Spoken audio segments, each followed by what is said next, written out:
so much, Engineer, for your message.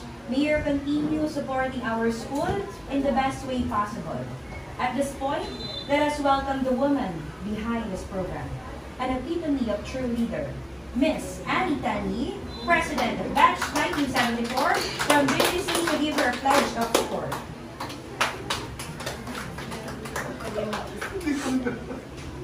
Magandang umaga sa inyong lahat. Hindi ko alam na meron talagang program.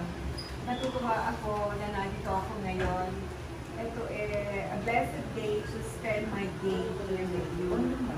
Gusto kong purihin din ang mga magulang na nandito ngayon na itinatagulid din kayo mga anak. Dahil hindi naman natin sila pwedeng pabayaan eh, diba? Kailangan talaga ng support na natin hanggang habang buhay tayo. So, syempre, mahal natin yung anak natin, gagawin natin lahat para itagulid natin sila. Kasi wala natin nangyari, mawawala tayo sa mundo, mag-worry tayo, gusto nyo rin mag-aalaga sa kanila.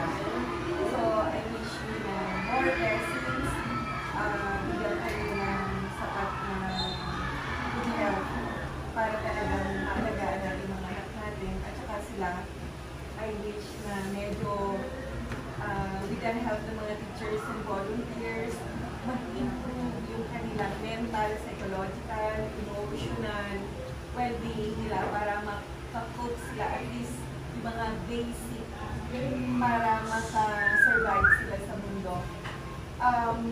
Gusto rin purihin ang teacher, ating principal, at ang mga volunteers dedicating their days. Even I'm sure there are weekends that will come here.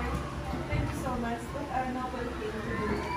So thank you so much, and I'm happy and honored to be a part of your project. Thank you. Thank you so much, ma'am.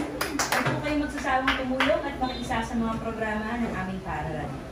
Let us now hear the Elson report from the mother